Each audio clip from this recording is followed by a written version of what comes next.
Hello everybody, it is Al9, it is Brony time, and welcome back. Well, not welcome back, but welcome to another visual novel thingy. And today we are playing Lucid 9, which is another free, basically visual novel, but in this one we actually have choices, which means we can halfway affect the story. Unlike the sad story of Emily and Burns, it's pretty much straightforward in its story and other things. This one's a little bit different. So without further ado, let's step into Lucid 9.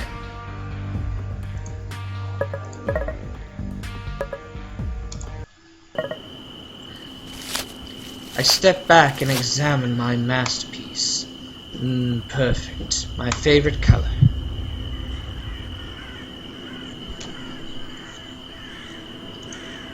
I've always loved red. It's different, brilliant, vibrant, unusual, a happy anomaly, just like me.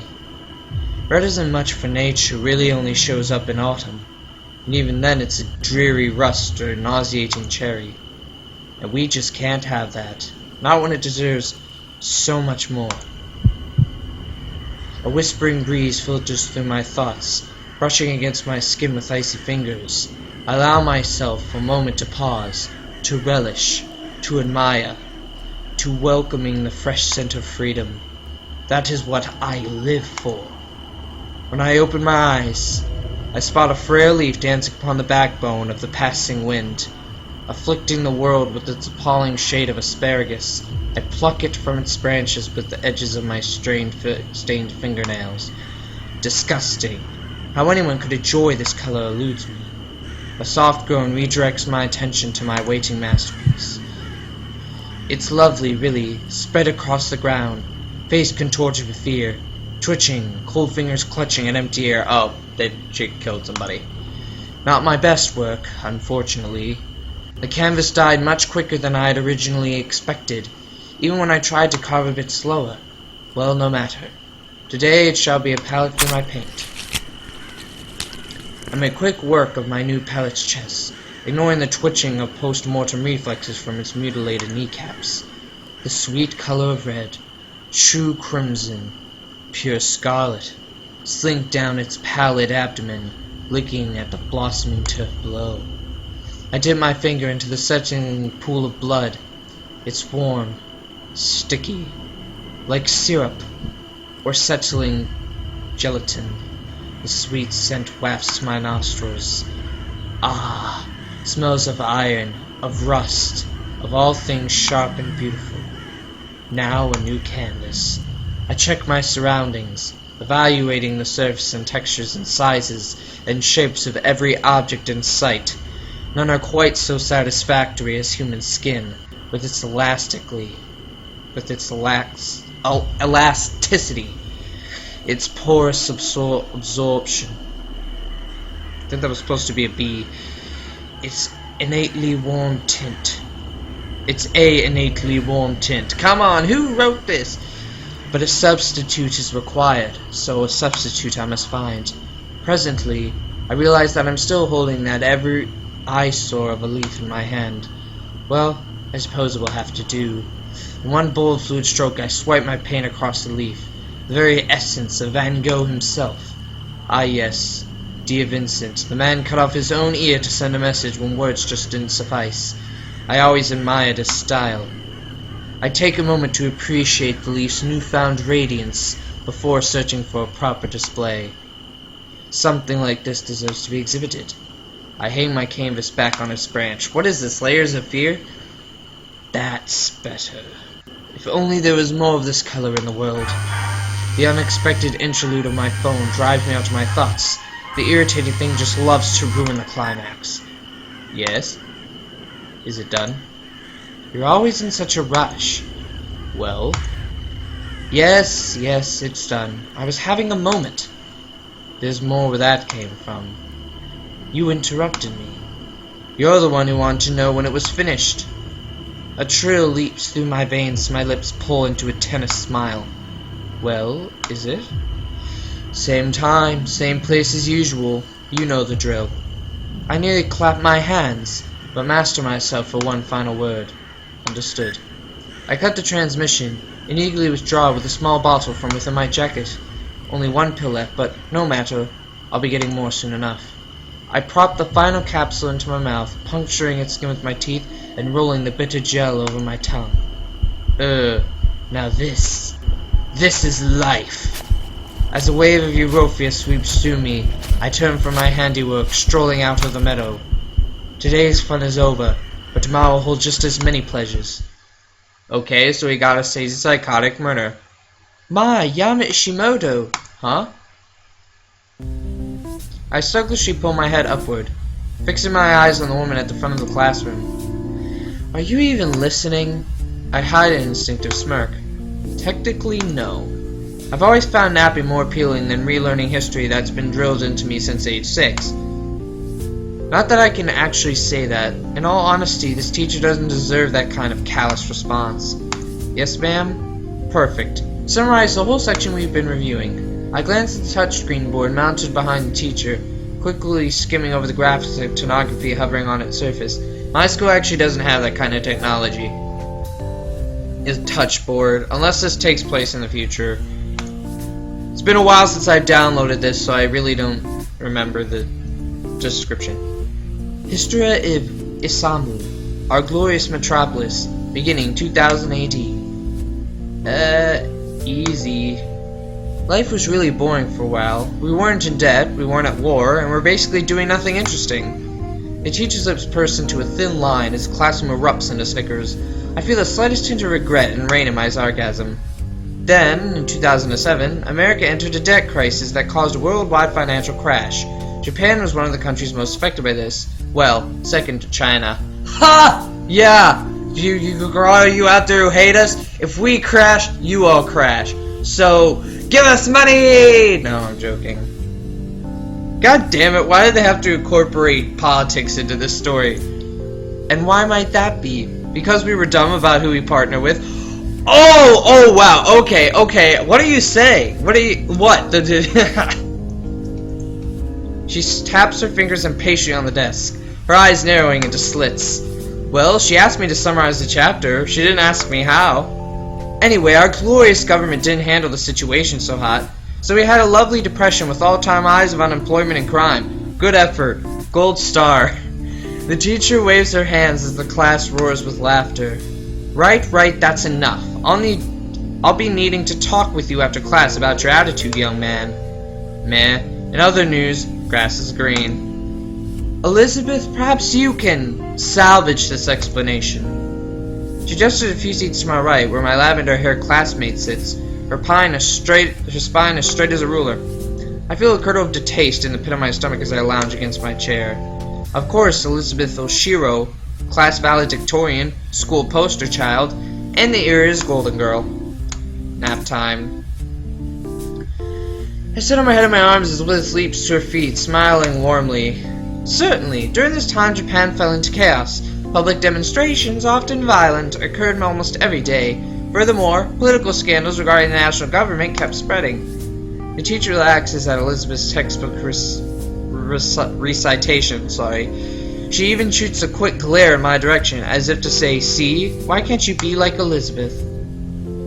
Eventually, local political powers became more effective than the centralized administration, hence why Isamu operates as smoothly as it does. Yes, thanks to Mayor's efforts. Perfectly done, Elizabeth. Elizabeth smiles proudly and settles back into her seat, fixing her eyes on me with challenging disapproval. I only shrug my shoulders, sending her an easy smirk. Ooh, beautiful and brainy. She might be worthy enough to make my list. I glance to my left, just in time to catch another classmate, Yahiko Ikari. I'm channeling all my Persona 4 watching Japanese pronouncing skills.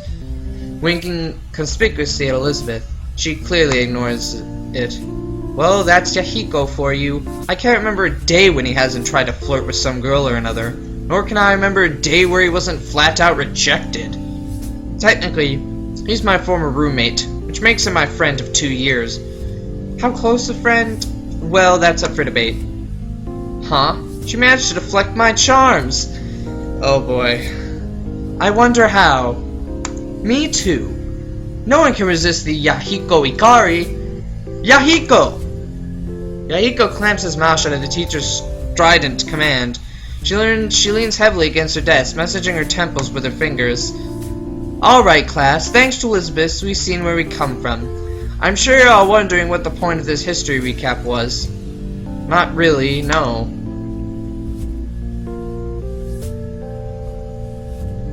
We must study the past to understand the future.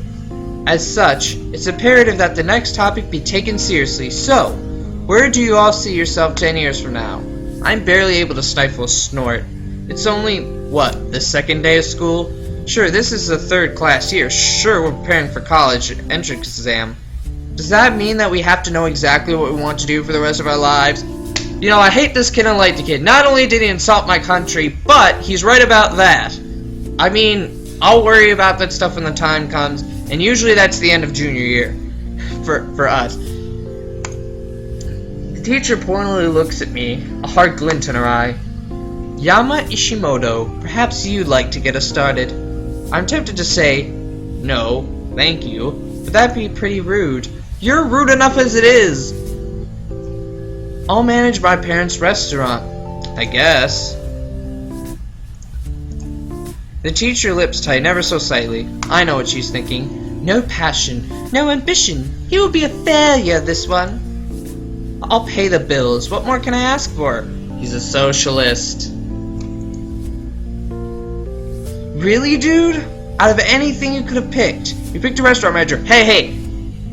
This story has already gotten political enough. It's already gonna cause flame wars in my comment section, but usually I don't have to worry because no one ever comments because you all hate me. Really, dude? Out of anything you could have picked, you picked a restaurant manager? Hey!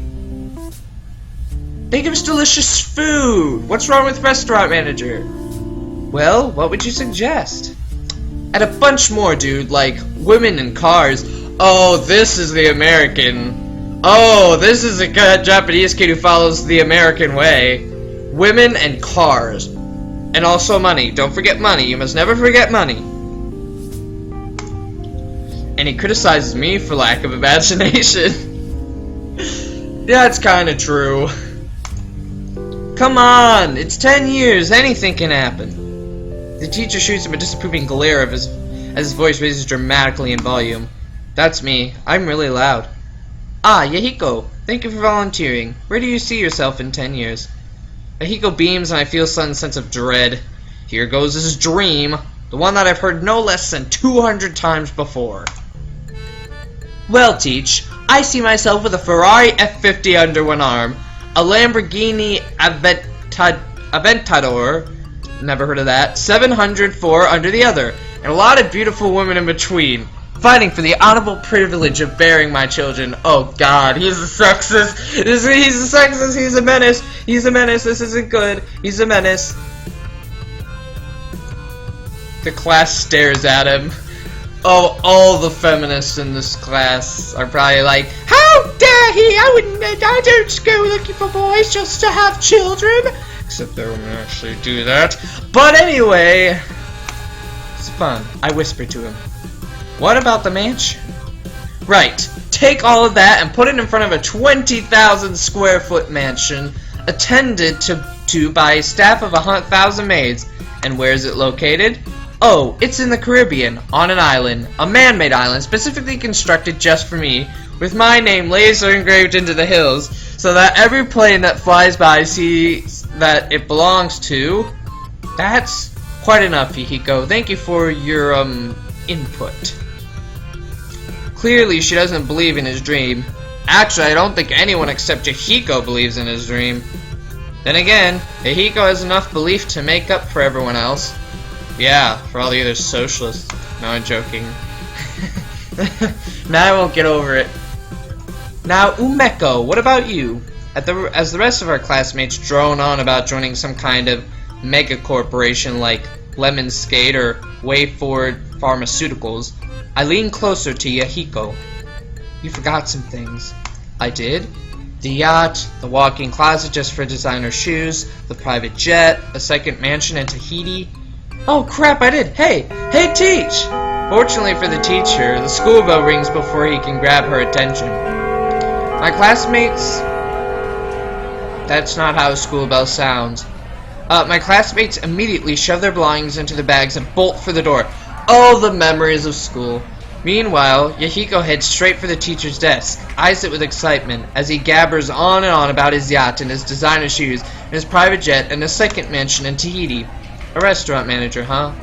And then there's Elizabeth, slipping into Yahiko's new vacant seat. I have a feeling these two will be romantically involved later. Bow wow. She shifts her backpack's weight to the desk and raises a patronizing eyebrow at me. Well, sorry for being realistic, Mrs. CEO of a mega corporation. Sorry that I actually have ambition, Mr. Manager of the family restaurant. God. I feel we have the capitalist and the socialist here. Oh no, that's Yahiko. Oh well. No, actually, Yahiko's the American way guy. What should I have talked about? Having a mansion and cars and maids on my own personal island? We didn't even shoot for a restaurant not owned by your parents. They'll kick the bucket one day. I might as well be the one who takes over. Have some respect, would you? I snicker at that. Respect? Me? This kid is so snarky, but for some reason I like him. I flash her a bright, overly friendly smile. See you around, Lizzie. She fumes, but forces herself to take a deep breath until her expression stills. Unfortunately, that was a pretty nice comeback. I'll give her that much. Beth still up for lunch? A student slides through the door with a warm smile and wave. I recognize her as a girl who's always with Elizabeth. Don't know much else about her. In the blink of an eye, Elizabeth's face softens into a friendly grin. I'll be right here. There. Yep. Just in case it wasn't clear enough, her hate is directed exclusively at me. She's the queen of angels to everyone else. Particularly this girl, who I guess is a closet thing she has to a friend. Jeez. Well, Ishimoto, it's been a pleasure. I bet it was. She lifts her chin and stiffly walks out of the room, nearly bumping into a startled Yahiko on the way out, as a train of second years, probably her groupies, pull her away. Yahiko slips next to me. Why did she talk to you? Not me, the great Yahiko Ikari! Maybe because there's a limit to how many brain cells she's willing to sacrifice for conversation.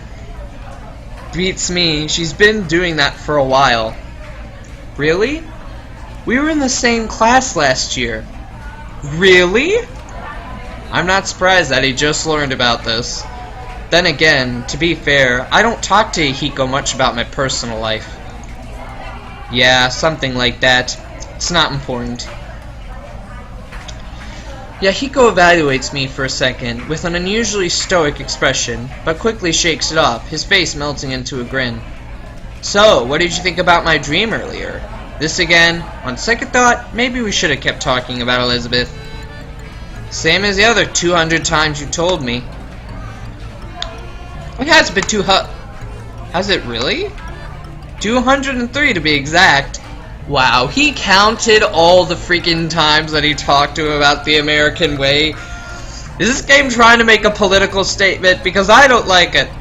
Well, I'm trying to make political statements against it, but whatever. To be exact. No one comments, so I don't have to worry about it. Huh? So that means he thinks it's amazing, right? Totally. I think it's the best dream in history. And it's so original. And realistic. Oh boy, he's playing this up to 100. Thanks, dude. But I don't think you're aiming high enough. Huh? What should I add?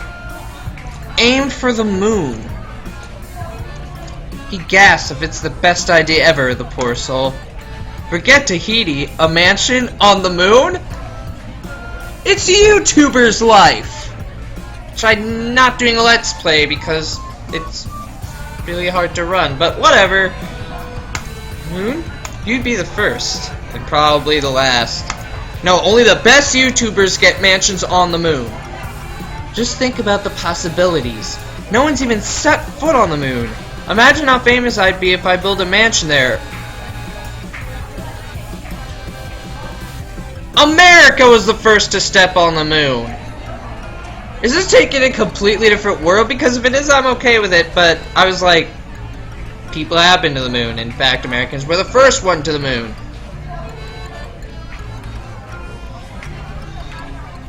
Whatever. No one's even set foot? Seriously? Alright. Thank you. Either I stepped in the conversation at the wrong time, or someone just came up with a really stupid idea. Enter Ryu Hayata, my friend of 10 years. Technically, she's a grade lower than me, but that doesn't stop us from hanging out. She's stuck with me through thick and thin. She probably knows me better than I know myself. Besides, her stands Masagato Kurogan, I don't know how to say that. Hardy in both build and personality. If I had to describe him in one word, I'd use fire. Easily antagonized, hard to put out, and blazes every obstacle out of his way. Afternoon, little daisies. What's going on here? Sorry, I'm gonna build a vacation home on the moon. Somehow, I can't say I'm surprised. I know, right? I'm brilliant. Think, the first man on the moon and the first man to build a mansion on it. You're so bright. You're blinding me. What have you been telling him? That's a giant leap for him, is a small step for mankind. God dang it. This kid is so snarky and mean.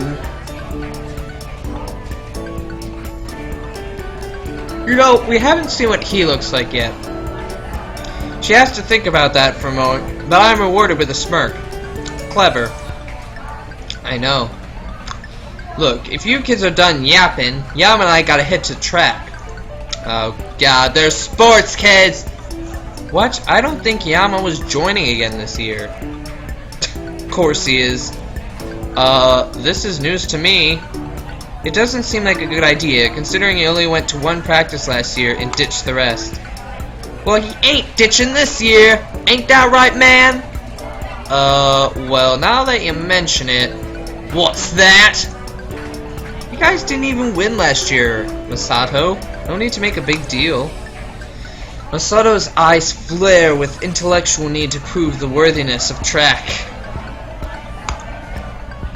We'll win this year. I got a secret weapon. Really? Masato lights up at Rui's apparent interest. Oh, really? Sorry, I thought thanks for the facial expression, though. I never know I read it wrong. See, we lost last year because we didn't have good names. This year, I got a great one. I cannot do one without trying to sound black. He pauses for dramatic effect. Marvelous Masa. Oh wow, they are not amused. Well, at the very least, it's a pretty good opportunity to joke around. Wow, that's fantastic, and I call myself Speed of Light, Mountain Destroyer. The hell? You should rename yourself to Streaking Shadow, Dark Eradicator. Then we'll be unstoppable. Ain't no way I'm going with that. Yeah, he isn't great with sarcasm. I smirk at him. Before I can elaborate, the PA above us crackles to life. The club fair is officially open in the courtyard. Feel free to drop by and check out some of what your fellow students have planned. That's like every announcement at my school ever. Already, at just the second day, maybe the school is just making everything happen faster this year. Alright, guys. Well, that's it for the first part of Lucid 9. This is really fun after playing the tragic story of Emmeline Burns and dead people and her father murdering her and all that. This is really fun. And this game is trying to make so many political statements, let me tell you. So many political statements are to be had here. Anyway, that pretty much concludes this. So, thank you all for watching. Please leave a like, comment, and subscribe to BronyTime for more content. And I will see you guys next time.